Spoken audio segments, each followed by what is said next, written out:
Then around the end of the 80s, the beginning of the 90s, it exploded. Thousands of people reported alien abductions. Often they remembered nothing.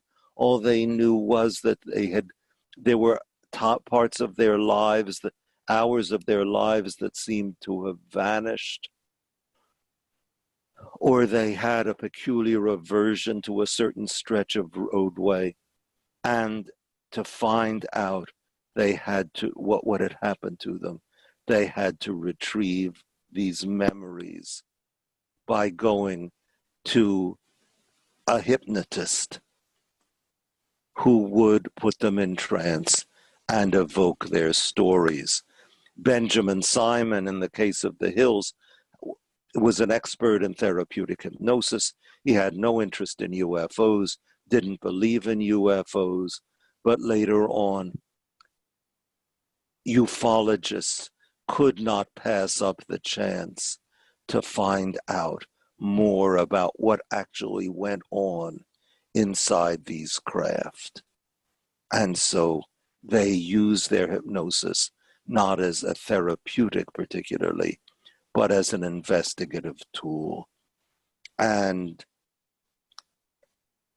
in the 1990s, they found not only what they were looking for, but more than what they were looking for. In particular, what they found was that people again and again, men and women both, remembered a heavy, oppressive sexuality in their experiences. They were taken aboard the UFOs, put on an examination table, and made to have sex with the aliens or with each other. Now, should I pause? Would anybody like any clarification of anything I've said so far?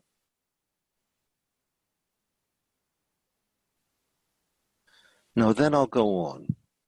And we'll go to January of 1987. How many of you recognize that?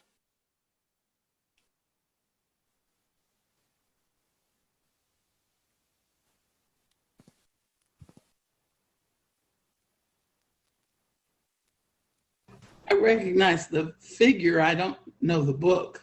Yeah. Now this is the standard face of the UFO alien, isn't it? And we saw it on the cover of the week, right? Let me close the share so I can see you. That we saw it on the cover of the week. That a sort of a face like an old-fashioned light bulb and two huge oval, slanted, anatomically impossible eyes.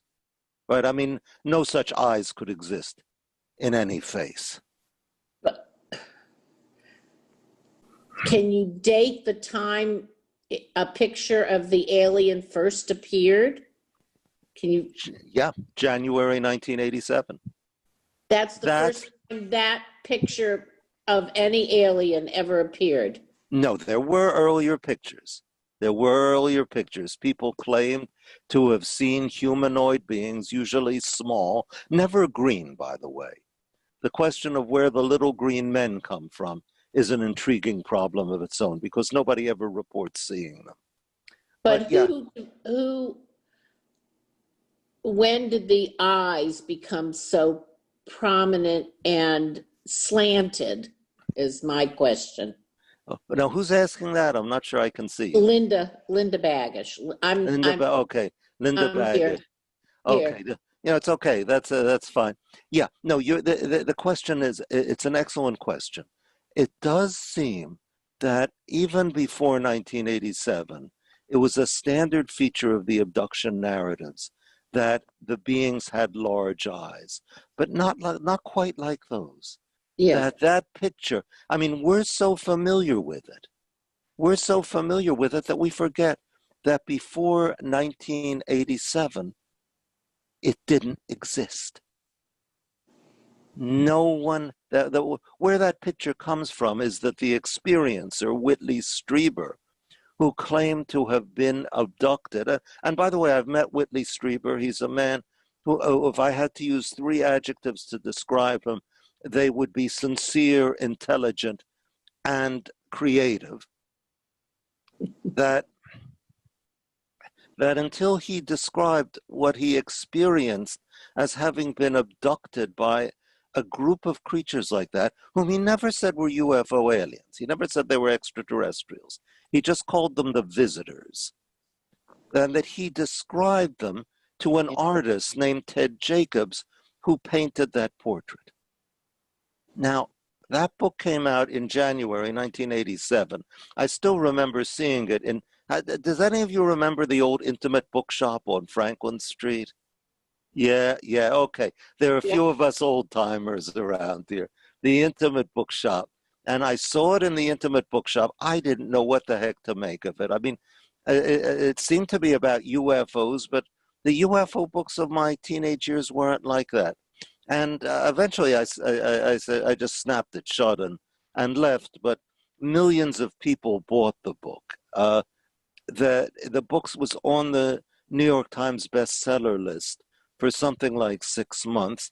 I feel sure because of that picture, because there is a very strange phenomenon about that picture, which, regardless of what you think about the truth of Strieber's experience, cannot be discarded. And that is that he received thousands of letters from people telling him, saying, yes, I've seen creatures just like the ones on your book. And they say, I had forgotten the experience. You notice, by the way, this is a leitmotif here, that what I call in my book, the unremembered. I'd forgotten the experience, but now I see it on the cover of your book, and it all comes back to me. Now, I said to you that nobody had ever seen a face like that before 1987, but that wasn't quite true. In about 7 years ago, my friend Mark Bregman, who then taught Judaica at UNCG, wrote to me saying, didn't you show a picture of some sort of an alien? I had given a talk a few years before about UFOs at UNC Greensboro. And he told me, I remember seeing a face like that, and I came across a very similar face while reading Maria Gimbutas's book on the gods and goddesses of old Europe. Now fix in your minds this picture. The eyes. Yeah. The eyes are there. The enormous eyes. It was a mask found, dated from between 4500 and 3500 BCE, found near Pristina, now the capital of Kosovo in the Balkans. It's not clear what it's supposed to be. It's actually not a mask, but a sculpture of a masked entity. I guess a masked person. But what does the mask represent? And Gimbutas says, we don't know. Is it a human? Is it an animal? Is it somewhere between the human and animal? It's striking how much it's like the other picture. It bowls me over. And I mean, Mark had no particular interest in UFOs except as an artifact of our friendship. And yet he remembered years afterward and was struck. It's what I call the recognition response, like the people who saw the cover of Communion and said, I've seen that before. But it's in reverse, that he saw Maria Gimbutas's book on the gods of old Europe and said, I recognize that from the cover of Communion. Now, let's pause and ask, how does one explain a thing like that? Some of the UFO advocates give a predictable answer, that aliens like the ones who abducted Whitley Strieber had landed in Kosovo sometime around 4500 BCE. I think this is completely impossible because the mask fits in with the sequence of art from this culture, and it doesn't seem to be an alien intrusion. Second way to explain it is coincidence, which there's no way definitively to rule out. A third way, which I find particularly interesting, is that Ted Jacobs, the artist who painted the picture for the cover of Communion, had at some point seen the Predionica mask and was, as Strieber described what he had experienced, the beings he'd seen, as Strieber described the beings he'd seen, that he painted it in accord with his memory. And I think this is very possible. But I have to say that the recognition response that Strieber had points me in a different direction, which is that there is something hardwired in us. And okay, I'm going to get very Jungian here. And I'm Freudian in some of my moods and Jungian in others. You'll see in a moment how Freudian I can get.